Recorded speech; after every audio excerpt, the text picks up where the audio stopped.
Hello, and welcome to the Fintech Takes podcast. My name is Alex Johnson, and I am delighted to bring a special guest edition of the Fintech Takes podcast to your ears.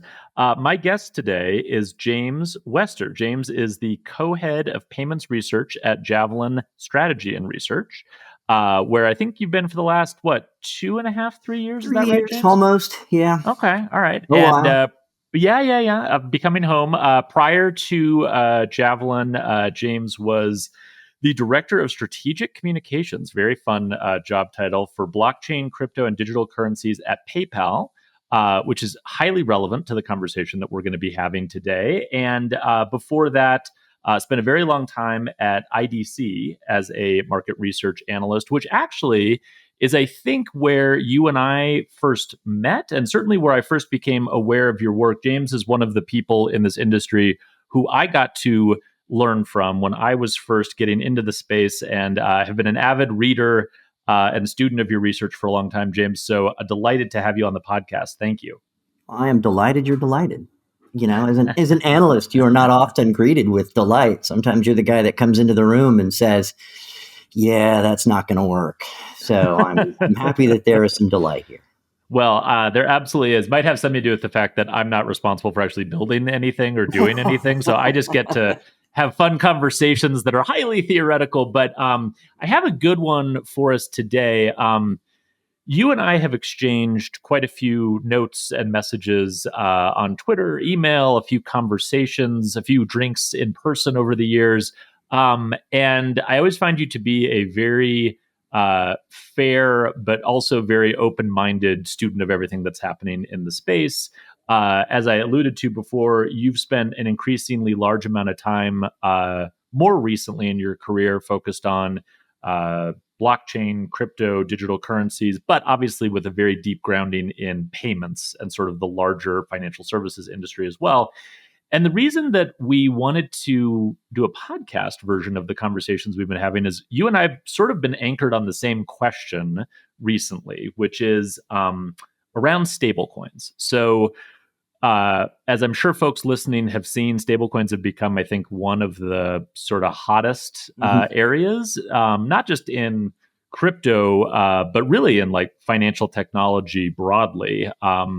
This, I think, kind of started in earnest from my perspective when Stripe announced it was acquiring Bridge. But realistically, it started well before that, including most notably when PayPal launched its own stablecoin.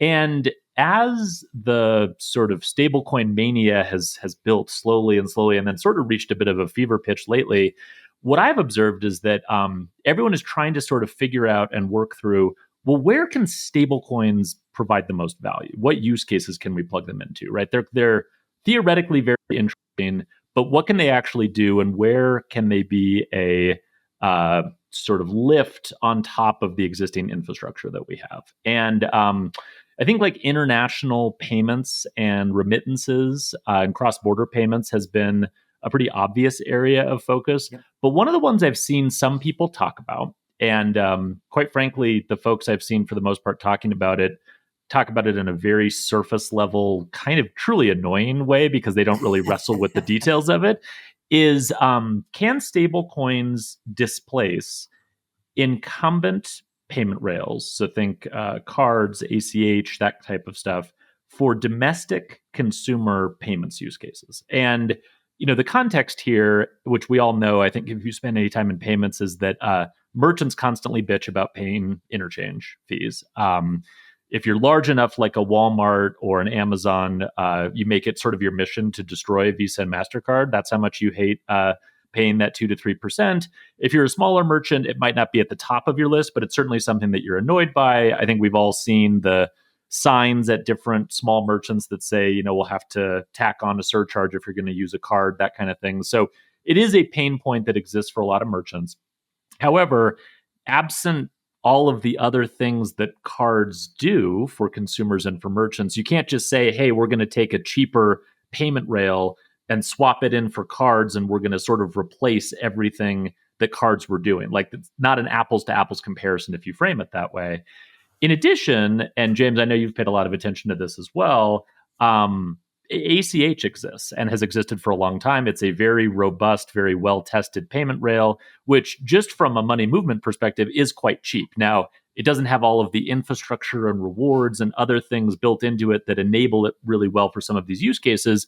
But as we've seen recently with open banking and with 1033, there is this sort of resurgent interest in pay by bank as an alternative rail for domestic consumer payment use cases. One of the benefits of which being it can potentially be a little bit cheaper in a true apples to apples comparison.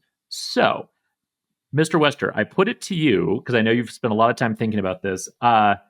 What do you think are the odds or the potential of stablecoins to actually play a role for this particular use case? Good question. And really good intro there, by the way. I do want to just call out one thing that I think is super important, and I think you hit the nail on the head, and that was that stablecoins really hit what I would call the zeitgeist in payments when Stripe spent $1.1 billion on Bridge. Yeah. That was the point where even the skeptics, and I am the first person to say skepticism is not only necessary, it's healthy in all payment tech, in all fintech. Mm-hmm. But even the skeptics of crypto, digital asset, Bitcoin, whatever fits under that large umbrella, the moment that a company like Stripe, which is incredibly well respected in payments, has done some really great stuff, goes out there and spends $1.1 billion on a stablecoin company like Bridge, that's where everybody, even on the most skeptical side, had to step back and say, okay, maybe there's something here after all. Mm-hmm. Didn't erase all skepticism, but it did say maybe there's a there there. Mm-hmm. And that's the question I think you're asking is there a there there? And I'm going to stop saying there because I think we all know where I'm going. And that is, yes, there is actually something that I do think will work within payments largely. Mm-hmm. And I think you hit the one that everybody has talked about the most, which is cross-border, because cross-border is most expensive, slowest, most broken, worst user experience, lots of issues, especially when you're talking about remittances back to emerging markets, options, all of that stuff. So we'll set that to the side and go with, what about in the US, domestic retail? And the answer there is yes. Is it going to replace things? I'm never a big believer in really anything being replaced in terms of payments.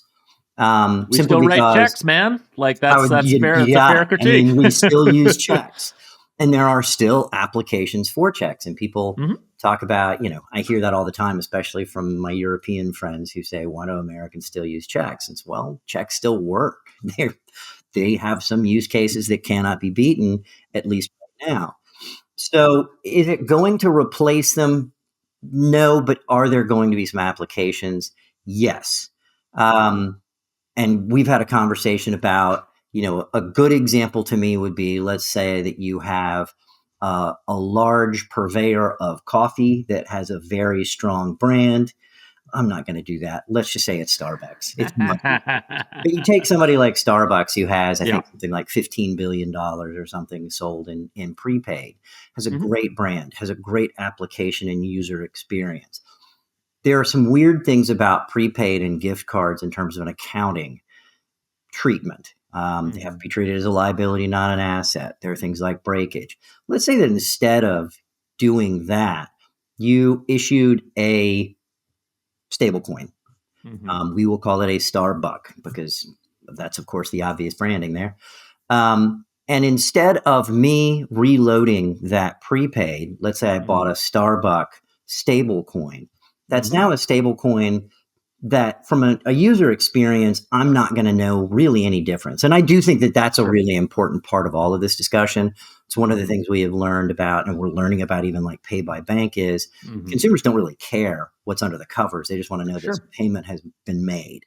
So if you were to issue a stable coin, and now Starbucks has that large amount of money that, and again, this would all have to be within, it would have to be done in a very certain way, very carefully, very transparently. But now you have all of this money in a stable coin that you're holding. It's being held, let's say there's a $1-for-$1 to Starbucks exchange that it's very liquid and you can move things in and out. What that would do for a Starbucks is allow them now, instead of looking at it as a liability, it's an asset. It would potentially allow them to expand that ecosystem so that instead of me just using it at Starbucks, maybe I could use it somewhere else. Maybe that Starbucks would be good for, you could think about what kind of use cases or applications a Starbucks would want. So if it's a de facto office for many people. So if you wanted for a small business, would they be able to use a Starbucks somewhere online? And so long as the merchant partner who's part of that ecosystem would know that Starbucks is exchangeable one for one for $1, why wouldn't they take that? Especially if they know that they're going to save on, as you mentioned in your intro, save on that merchant fee. They don't have to pay it. They can just accept it and they can move those things around freely. That's the type of retail use case I think you're going to see. Another one after our last discussion was, and I used to always have this formula in my head when I would look at new payments, and it was usability, utility, and user experience is something very, very usable or ubiquity. Sorry, ubiquity, usability, and utility is something ubiquitous. Can you use it lots of places? Utility, does it solve a problem?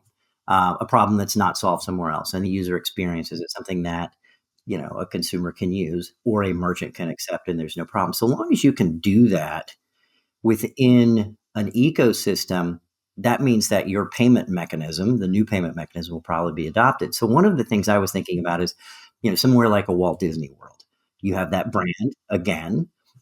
You have within the park the need to maybe create money that you could move back and forth cheaply because you're going to have people making multiple purchases throughout the day.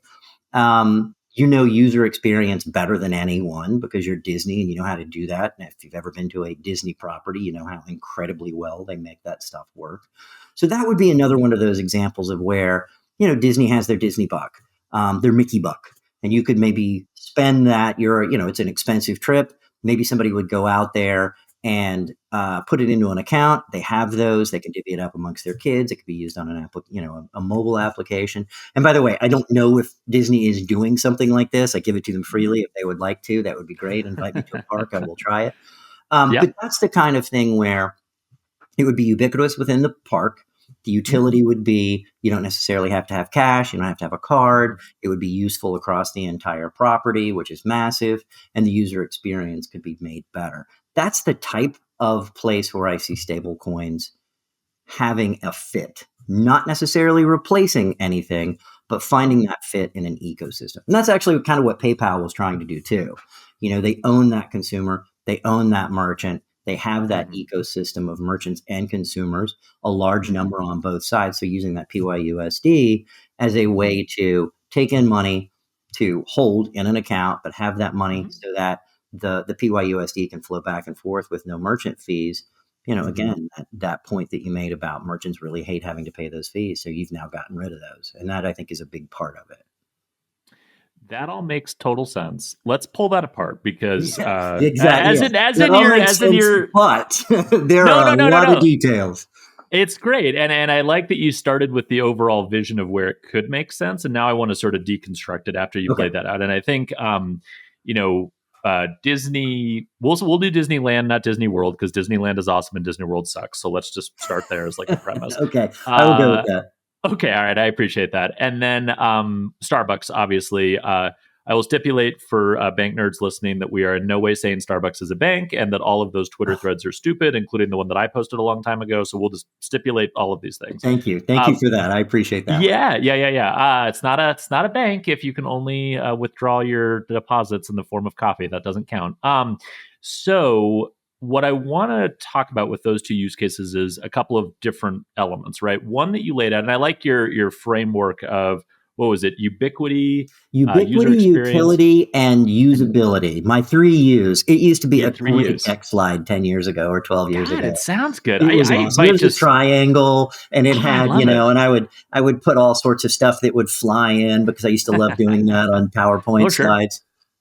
Anyone who's been a market researcher for long enough got really good and sort of proprietary about building PowerPoint slides. That's like another little thing that you have to, I think. You almost felt like you had failed if you didn't have a triangle of some kind. Right. Or the inverted triangle, You had to have some kind of like framework that was like proprietarily yours. Yep. So we'll go off of that framework. So with stablecoins, I think probably the first one that I want to just get through, and in some ways I think we can get through it the fastest, is the user experience part, right? And as you said, I think probably one of the biggest critiques I have of a lot of crypto stuff right now is that it's a pretty clunky user Oh, experience, it's not right? clunky. It And sucks. It's it's terrible. horrible. Yeah. Yeah, it's like And the it's kind of problem like being on terrifying. crypto is it's not just hard to use, but it is, if you do it wrong, you lose everything.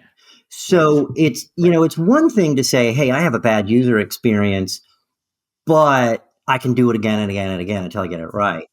But with crypto, you don't get that opportunity. You don't have that option. You send it to the wrong address, it's gone. You send it to a non-existent address, it's gone. And that's where having that, and the problem has been that those of us who have been in the space long enough, I think, have become so, I guess, calloused in some way, so that we know how to make it work. So when we see something that's marginally better, we think, hey, that's great.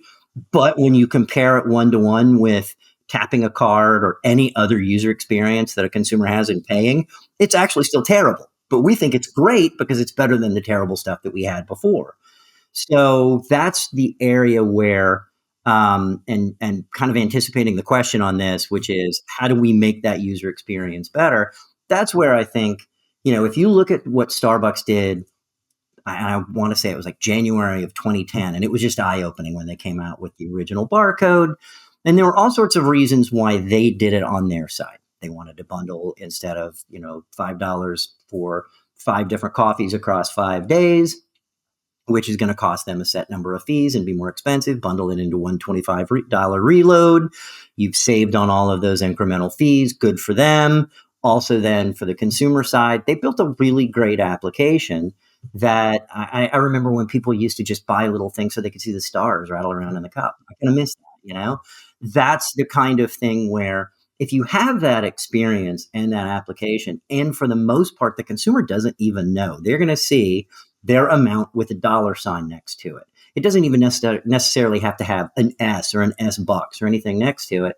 It could be dollar denominated. They don't need to know that there is an omnibus account somewhere with all of that money being held somewhere. So long as they know that they can go in and use the same app they've been using now for 15 years, it gets scanned by the little scanner and it is immediately recognized within their application. They're not going to care. Consumers aren't going to care. And even on the reload, you can do it in such a way. So when you reload now, it says credit, debit, PayPal. I think there's some other options there. And if they put, do you want to buy Starbucks?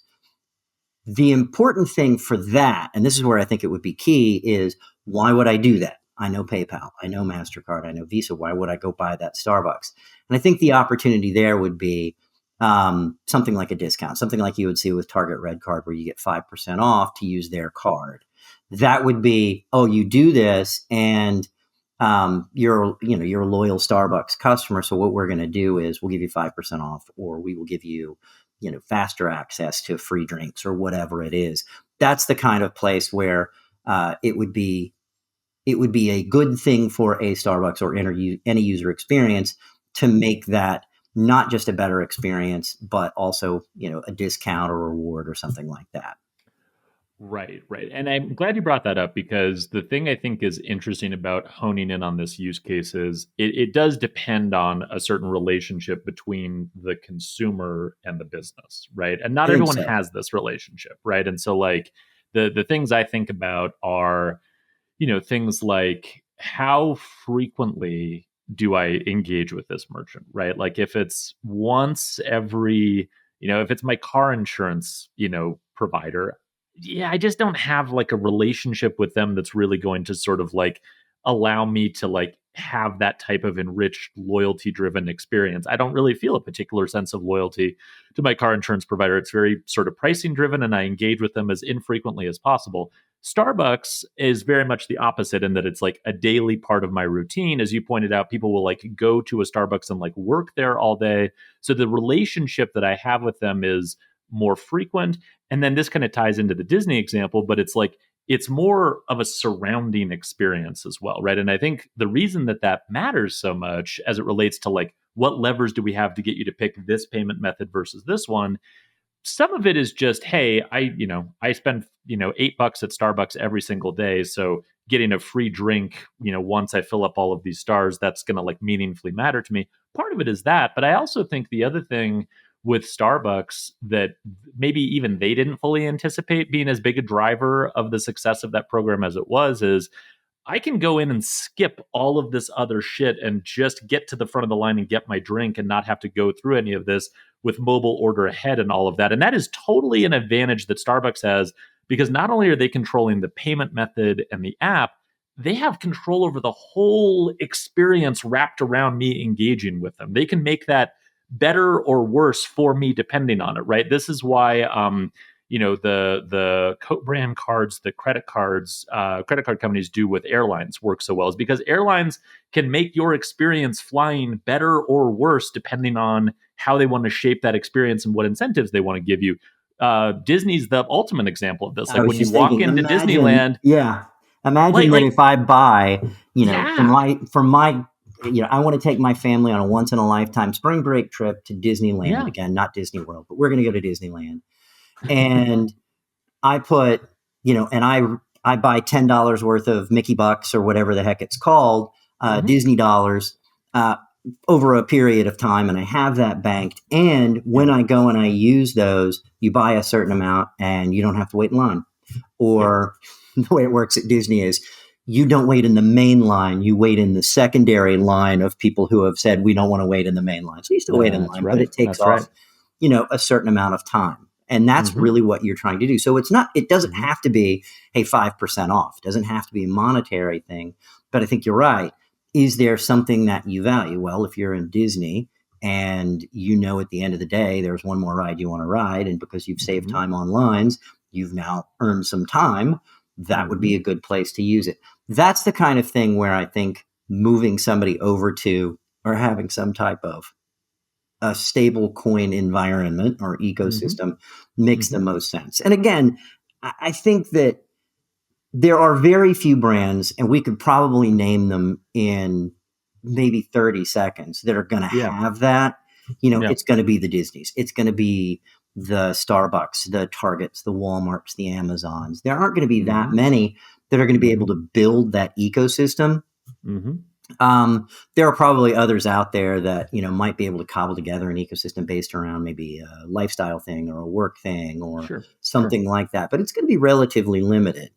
But when I say limited, if you look at the size of those companies and you look at, the massive $15 billion that a Starbucks has in prepaid liabilities because people have loaded their applications, or you look at just how many people go to a Disney property around the world, is it going to compete with ACH? Is it going to get rid of Visa and MasterCard? No. But is it going to still have a sizable number of retail applications? Yes, I think so. Yeah, no, I think that's right. And I think that, again, like you have to compare it to what already exists in the market, right? And I think, like, let's just use credit cards as kind of like the boogeyman, because a lot of times that's sort of how this debate is framed. You have to kind of think about it from the consumer's perspective, right? Credit cards as a generic mechanism for rewarding me as a consumer for spending money are actually very good most of the time, right? Because most of the places I spend money, I'm going to get more value out of getting rewards funded by that 2 to 3% based on shopping there than I would out of whatever little loyalty ecosystem that individual merchant would be able to construct. And that could be because I don't interact with them very often. It could be because just the nature of the relationship I have with them is different. It could be because they can't construct this like integrated experience that's that much better. But, and you see this today with other forms of payment, there are a category of merchants that have this special relationship we've been talking about that already do something other than just the standard, we pay 2 to 3% to accept credit cards and just let the loyalty walk out the door. And this is airlines, this is Walmart, this is Target, this is Starbucks, right? And so essentially what we're saying is, if you're the type of merchant that has already built the relationship and the ecosystem that allows you to construct your own loyalty infrastructure and get consumers to use it en masse, stablecoins would be another thing you could get them to use instead of cards, because you're already driving that behavior. So that sort of covers off on user experience and consumer adoption. Let's talk about utility and ubiquity. And I wanted to use both of your other U's together because I actually think in some ways for stablecoins, they are connected as one of the kind of core reasons here. So Obviously, as we've been talking about, a big motivation for businesses in doing this is to save money, right, on payment processing costs. And that is a motivation that I think I've always had this sort of mental model, which is like the larger the business, the more likely they are to have like corporate finance and treasury management teams. And those teams just get to sit in an office all day and just get pissed every day at the amount of money they're paying in payment processing costs and just obsess over like, how do we optimize this down? Like, I just hate this. And, on the other end of the spectrum, if you're a small business, you're just trying to stay alive. You're trying to attract customers. You're trying to do all these things. The 2 to 3% probably annoys you, but it's way down the list of things that you care about. So when we think about that, obviously you can try to optimize down the payment processing costs that you're paying. But as we've talked about, there are a number of ways to do that, right? If you offer your own card, we'll just use Costco, right, and their deal with Visa and with Citi for the Costco card, which is tied to membership and all these other things. They essentially wipe out their payment processing costs by doing that, because they've essentially sort of built their own little payment infrastructure with Visa and with Citi that allows them to optimize their costs of accepting credit down very, very, very low. The same thing exists with Starbucks and prepaid, right? The beauty of this is if we can have someone load up their prepaid account, then either we are saving the payment processing costs of just having them load one large amount and pay 2 to 3% of a much larger sort of single transaction to load up his account, or if we can get them to do it pay by bank style with ACH, we're not even paying that and we're just realizing that benefit. So all of these other forms of sort of hacking around the card networks and that 2 to 3%, a lot of them have already been tried and realized this benefit. But I want to go back to a thing you said before. You touched on a thing that's really important with, we'll just use Starbucks and the prepaid model as the example. This idea of something being an asset on a balance sheet rather than a liability. Can you double click into that? Yeah, if you buy a prepaid card, and the prepaid world, within payments, there are so many different niches and different ways that we pay and different levels of expertise in products.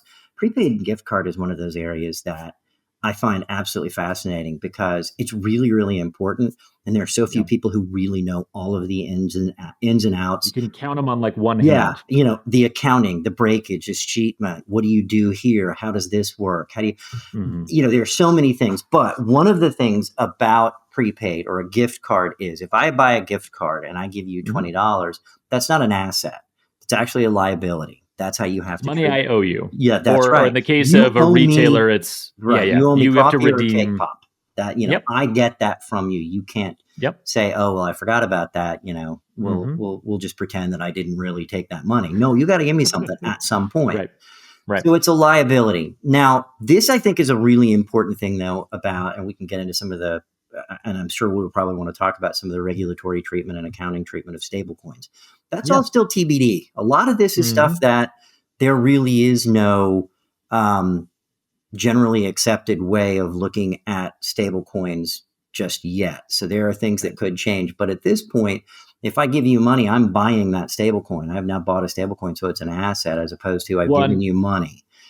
And hang on one sec, because I want to back up just one half step on the liability front, just to sort of illustrate for people how this works. And you mentioned some of the words, but I want to make sure people know what they mean. So I load up my Starbucks sort of prepaid account, even though, as you said before, it's not really presented to me as a prepaid account. These are just dollars in my little Starbucks account that I can use to redeem for coffee.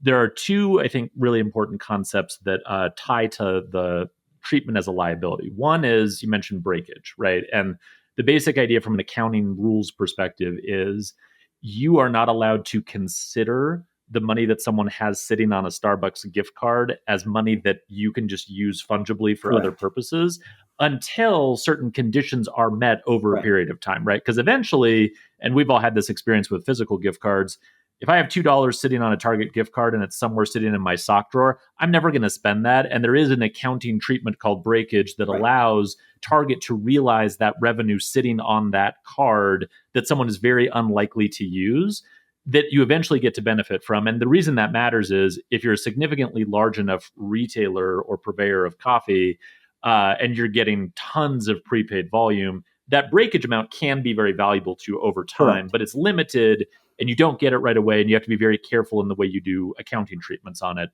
By the same token, the other process that happens at the end of a lifespan of these types of accounts is escheatment, which is a legal process for essentially dealing with unclaimed property that hasn't been interacted with. So if I have an account, and this exists in prepaid deposits, a number of different places, if I have money sitting in an account and I haven't touched it or done anything with it, at some point there is a legal process that you go through, and it's defined on a state by state level for when that property can be considered unclaimed property, and then the escheatment process of, in most cases with the states, handing it over to the states, right? And again, it's a very complex accounting process. There's a whole process you go through to try to notify the consumer and to reach out to them before it's considered to be unclaimed property. And so both of those processes are like very well defined, very like well challenged from a legal perspective, and well tested accounting processes for dealing with liabilities and the sort of potential end states of those liabilities that sit on these companies' balance It can't go sheets. on forever. That was a fantastic definition of both of those. The thing is, it also is, as you mentioned, state by state. There are a whole lot of different things that a company like a Starbucks who operates in 50 states needs to know. There are a whole lot of specialists within those companies that are probably just legal experts across both of those areas.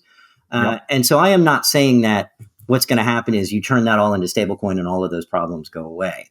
What I'm saying is all of that stuff is still to be worked out.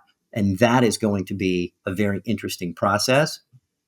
Likely it will be, you have an account, you've sold the stablecoins are going to have to be matched one for one.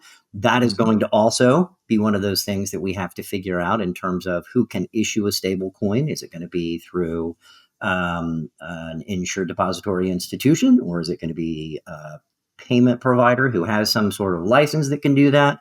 How are they going to have to be able to set that up? Is it going to have to be you have an account of very liquid assets, treasuries or cash or something like that? What can you do with all of that? All of that stuff still needs to be worked out. We don't even have necessarily the legal framework, much less the regulatory framework, because there's a stablecoin bill being looked at right now that would take care of some of that stuff.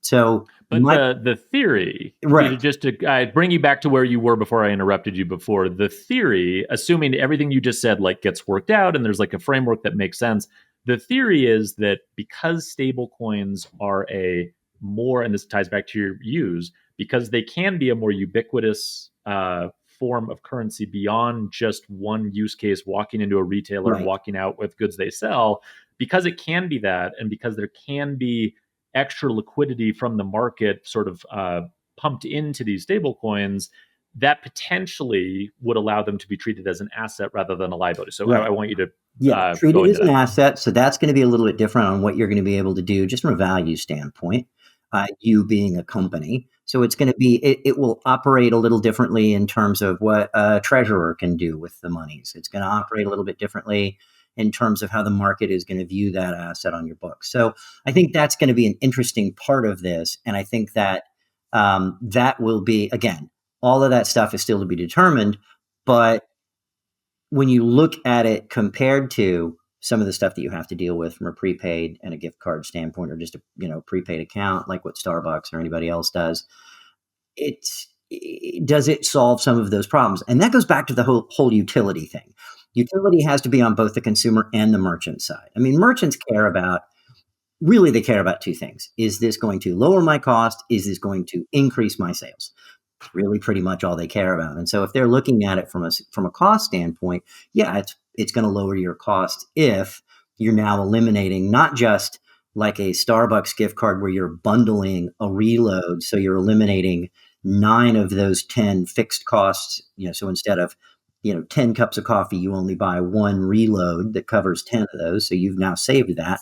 It's not just that you're saving on, but you're now getting rid of, once somebody has bought it, you've gotten rid of all merchant costs across basically all of those purchases, because now you've got that money, that cash is sitting somewhere. And so you've eliminated even more of those costs. So you've lowered your costs.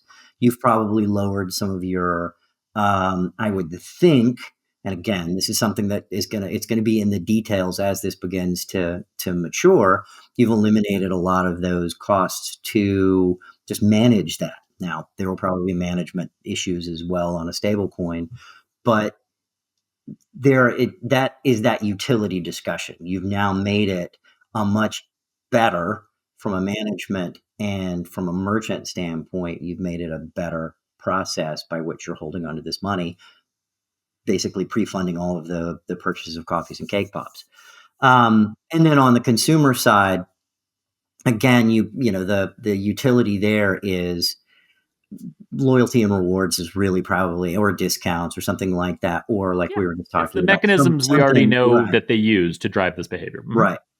So, and probably you're going to find people, oh, well, if I can do that, one of the things that you find with places like Target, from a loyalty standpoint, people like using their red card, getting 5% off. So they spend more. I know, just personally anecdotal. Sure. I spend a lot more at a Target when I am there thinking, well, I'm getting 5% off. So while I'm here, buying groceries, 100%. I might as well go ahead and throw in a couple of other things that I know I'm going to need. Yeah. I don't think I've ever walked out of a Target without buying socks. I don't know why. But well, I mean, they everybody disappear. has that thing, and they throw it into their basket. While I'm at Target, I might as well go ahead and throw this in there. Mine happens to be socks. But that's again increasing that basket size. So that's the part where, from a utility standpoint, you could see again, depending upon how all of these things begin to work out, an incremental gain in that utility, which is what you really want over existing payment mechanisms.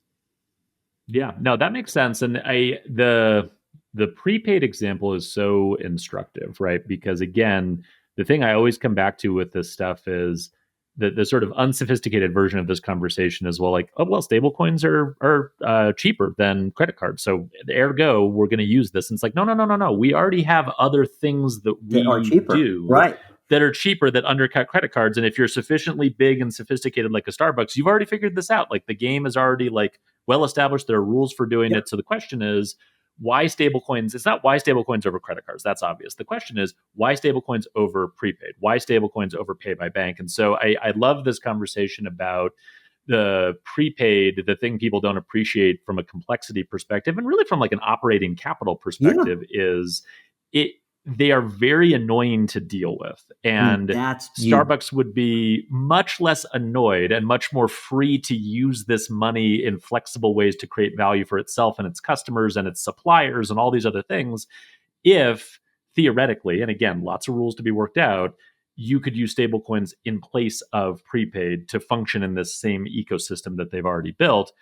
And I touched on something there that I want to circle back to, because the other thing you mentioned when you were painting your vision of the future, which I just loved, is this idea, and this kind of gets us to the third U, ubiquity, how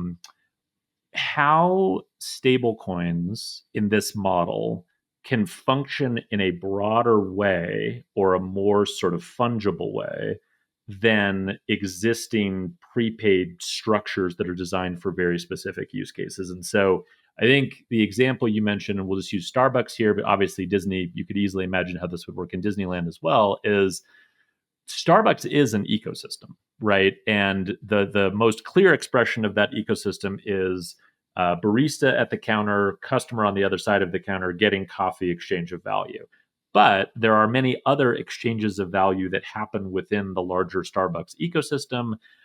They happen between customers buying other products while sitting on their computer typing while sitting inside of a Starbucks. They exist between Starbucks and its suppliers. They exist between those suppliers interacting with each other. There's all kinds of other parts of the Starbucks ecosystem. And I would hazard a guess, I don't know this for sure, but I would hazard a guess that the infrastructure they've built for prepaid Starbucks account, that whole thing, is pretty narrowly tailored to this one use case that they've really solved for. It's kind of difficult to expand it to cover other ones. So can you talk about sort of the role that stablecoins could play from a ubiquity perspective within the entirety of these retailer ecosystems rather than just the one use case that they design it for? Yeah, no, that's a great example of, you take your, if you go into Staples and you say, hey, I want to pay, and you pull out your Starbucks app and you say, I want to pay with this, they're going to say, we're not Starbucks. We don't want to do that. Right. But if this is a Wendy's. Yeah. Say, but if, again, take a small business person who uses a Starbucks, local Starbucks to work, have meetings, do all of that kind of stuff, and they're using Starbucks, often buying coffee, and they put that money into an account. Remember, that account now, if it's done the right way, and the way we think that these stable coins are going to be built out is there will be a cash or a cash-like, very liquid asset backing that Starbuck. So it will be fungible in the sense of, that a dollar and a Starbuck are equal. Therefore, if somebody were to take that, some other company were to accept that, they know that they could exchange it one for one with a dollar if they so choose at any point.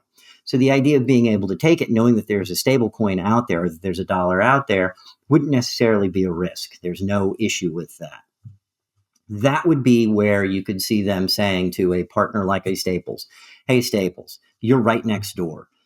Or heck, if it's Target, you may have a Starbucks in the Target. But that this is going to be something that you can collect from us at any time. Why don't you accept that? And if you accept that from our customer at no cost to you, you can exchange it for free anytime you want.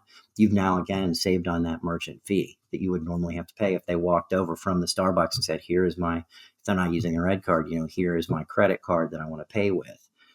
That would be a way where you could build that ecosystem. You could think about other places where, Amazon seems to be one where I would think that would be, all of the merchants on the Amazon marketplace would say, yeah, we will accept that because we know that we're going to be able to exchange that anytime. One of the things that PayPal just announced at their investor day a couple of weeks ago was merchants can now pay their vendors with the PayPal USD. So again, you created that ecosystem because they own both sides of the relationship. That would be the difference, is so long as that Starbucks or Amazon dollar or whatever it is matched by a liquid asset, a dollar, cash, something in an account, and you can exchange it at any point, then you'll just hold on to it. You can use it, and so long as you're using it, you're not paying any merchant fees. And then at some point, if you need to, you can go exchange it and get your money for it. Or you just hold on to it. It's going to be an asset and it's not going to be going away anytime soon. Again, that does argue towards you want to make sure that this is a very large retailer or a very large partner that's not going to disappear. You want to make sure that that's something that you're going to be able to access at any point. But that's where I think you see that ubiquity is you now build out those ecosystems, and that stable coin just becomes the coin of that realm, the thing that is used within that ecosystem. I will, one of the things I will say is a lot of details to make that all acceptable at points of sale through those partners. And so it's going to argue towards only those companies that really do have that large vendor partner network where they would be able to build that. Yeah, no, I mean, and coin of the realm is a pretty good sort of mental model to build off of, I think, for that, because again, sort of if you keep in your head this picture of Visa and MasterCard as this network of all of these different nodes, what we're kind of saying is that one of the big nodes in that network is Starbucks. And not only is Starbucks a really big node in that network, but there's a bunch of smaller nodes that sort of orbit Starbucks, right? And have interrelationships with Starbucks or with Starbucks' customers. And so the theory of the case is that you could apply stablecoins as sort of a fungible value transfer mechanism to allow you to kind of ring fence your little part of that larger network, right? And say, within this, here is an alternate way to transact. We are big enough as Starbucks or Amazon or Disney to sort of guarantee comfort and compliance and liquidity and all of the things that would go into being nervous about trusting something like that. But yeah, I mean, I like the Amazon example. If you're an Amazon merchant, you are already highly dependent on and have sort of made a bet that Amazon is going to be infrastructure you can build on and sort of trust your livelihood to. It's not that much of a stretch to say, oh, okay, we'll use this other Amazon mechanism to pay other suppliers or to get paid. That makes sense. I guess a question that occurs to me, and you sort of hinted at it with the PayPal announcement, is I'm trying to think of the right way to phrase this question. It seems like there's one side of this sort of network building process or problem, which is, hey, we need to be able to sort of guarantee to a large network of suppliers and buyers that they should feel comfortable transacting in this world. And someone like a PayPal would be very well positioned to do that because they already do that today. They connect merchants, they connect consumers. There's like a two-sided network that already exists there. So if they say, hey, we have this new thing that allows you to do that, then all of the participants in that ecosystem would sort of naturally get that and trust that. And whereas if you're like a Starbucks, as we were just talking about, and you want to go to Staples and say, hey, you should add this to your point of sale system and it's going to be great. And a lot of your customers also shop at Starbucks and are going to be loading that up. That's a theoretically very possible case to make, but it's a harder case to make because Staples is going to be like, okay, what the hell? Like, I don't know that I really like want to do this. Can we really trust this? So like, that seems like a bigger leap there. However, the flip side to the network building problem is, I think at least, Starbucks has a much greater lever to pull. In fact, they've already done it to drive that consumer adoption and get that side of the network sort of spinning. And so if we think about this two-sided network challenge to building this liquidity and this ubiquity, the consumer side would seem to benefit from brands that have a very strong value proposition they've already built with consumers that allows them to steer consumer choice. And so that would be Target, that would be Starbucks, that would be Disney. On the other end of the spectrum, you have these sort of network providers that probably have a much stronger ability to drive merchant adoption because they already function somewhat as a network for merchants to drive payments. So they can drive that sort of ubiquity on the merchant side.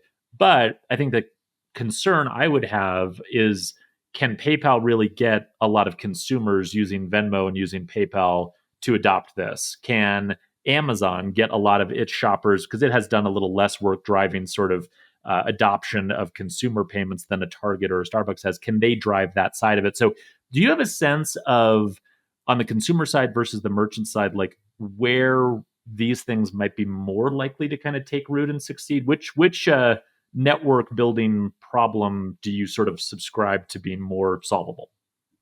I think, I think a lot of it is going to, that ubiquity issue is going to be as much a function of the user experience and the utility. So am I getting something out of it? Do I then look for the places where I can then earn that? And that happens, that you go back to, am I getting any offers from my American Express? Okay, I'm going to go look for opportunities to get that offer. And I think this is sort of the same thing, which is there some benefit? Therefore, I will now go look for that. And I do think that a network like a PayPal that can offer to merchants fee-free payments. There's no, to accept a PayPal USD, there's no cost. Therefore, you can pass that along, or we can provide, couponing within the application so that if you use this, you get something off. Those are the types of things where I think that network can work with all the different players that aren't big enough to create their own. The other side, and that's going to be, I think, the key, is they're going to have to say, as PayPal, yes, we want to build this out. We are going to make it available to everybody. Here are the benefits to you. Let's now have discounts within, and they put discounts within the application all the time. That's the kind of thing I think that they would be able to do. On the other side, where you do have the big brands that can do that, again, I always look at the success of the Target Red Card. I don't even know what the percentage is now, but I think it is a pretty large percentage of purchases that are made on the Red Card. I think it's something approaching like 25%. Correct me if I'm wrong, but I think that's a sizable number. And so if you look at a brand like that who could say, we're going to give you 5% off on all of the things that you buy here. Obviously there will be the caveats. You can't use it with Apple products. You can't use it with, they've got that list. But if you can say, hey, we're going to create some real benefit to you as a consumer, and the merchant side is, if you're a partner of ours, you don't pay any merchant fees because you want to stay within the ecosystem. I think that you have the ability to create that ecosystem, because there's almost a sense of, yes, there would be some development costs. Yes, there would be some back end stuff that would have to be done to ensure that payment and settlement happens. But from a partner standpoint, there's really no downside to accepting if you have a large enough brand as a partner, there's no downside. Somebody brings it to you. Again, the stablecoin is you can exchange it for $1 anytime you want, so you know that it is $1. There's not that much of a downside other than, and I don't want to just wave away, oh, sure, there is going to be just a little bit of, that there's a lot. There will be a lot that will have to be done to make that work. But if you know that you're holding those people within that ecosystem, and if they stay within that ecosystem, you benefit. And I think it would be a smart way for a brand like that to say, you will be the only office supply or provider that we're going to have in, or something like that. I think those are the types of things that it would have to be put together smartly. But if you're one of those big brands, the chances are you really understand how to put those things together smartly anyway. Again, if you're a Disney, these things. This is core to who you are, is how do you do a really good user experience. So I think none of this is going to happen overnight. I will put that out there right away. This is going to be one of those things that evolves over time. One of the things I have seen recently is, as you said at the very beginning, stablecoins are a hot topic. And so you get this idea that stablecoins are going to happen by the end of the year. Everybody's going to have a stablecoin. No, we are talking about something that's going to take some time. And I think that seeing those ecosystems build out over time is going to, we're looking at, it's going to happen sort of slowly and then all at once. That's the way it's probably going to be built out. But I think that's a really good way of looking at it, is for those who can't do it themselves, they will participate in an ecosystem like something like a PayPal, or if you have a large brand, you will probably have maybe your own.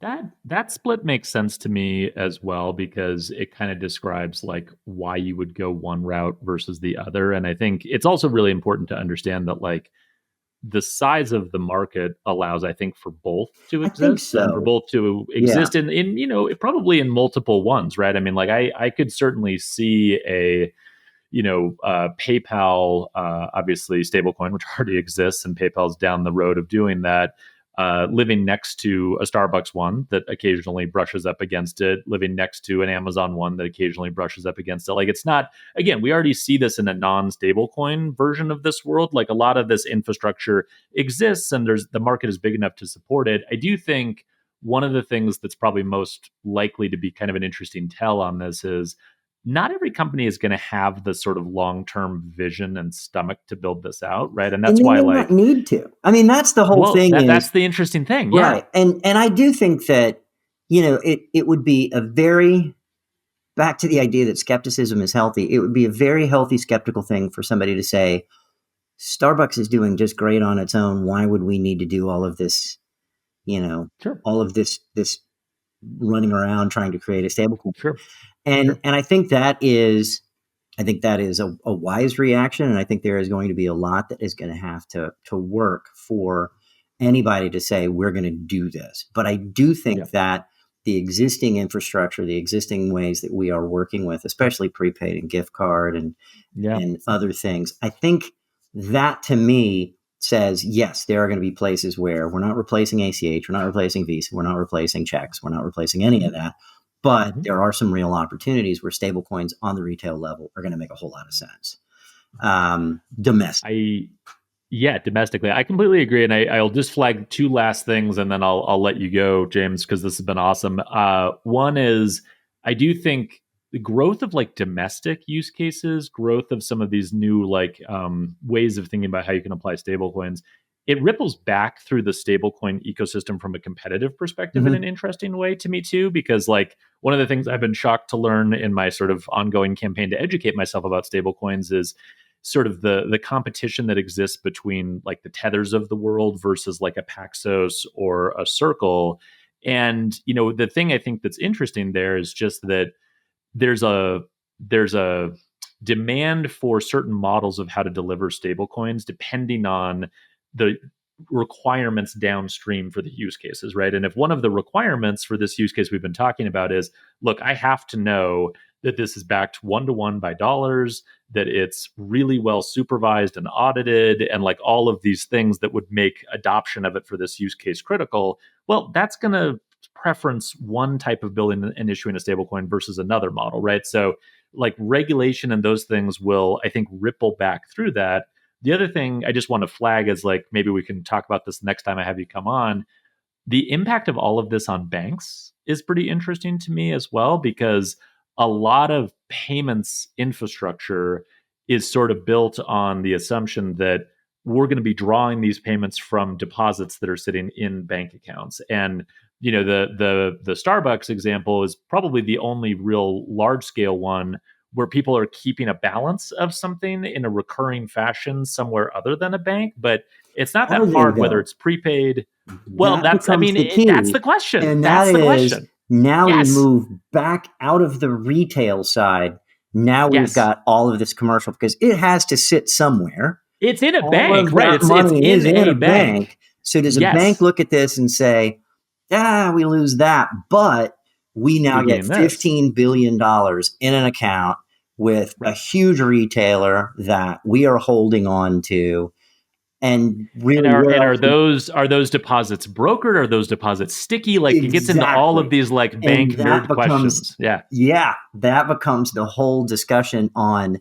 It's really great for me to spin out all of these what ifs for an hour with you, but there's a whole lot that's going to have to sit underneath it that we still have to figure out. And that's where banks, when people say every bank is going to have to know what their stablecoin strategy is going forward, it's easy to hear that and think, why would banks issue stablecoins?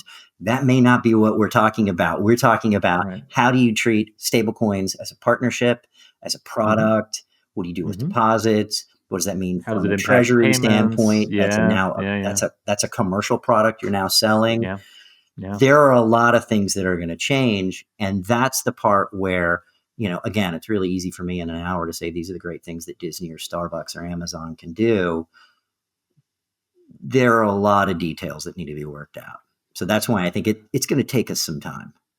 Yeah, no, I very much agree. All right, James, we did it. That was an hour of like nuanced, honest conversation about stablecoins. I am just thrilled with getting to learn a little bit more about this from you, as always. I really appreciate the work you do in this space and the nuance that you do it with. We'll have you back. I had a good time. Thanks so much. All right, I appreciate you, sir. Take care.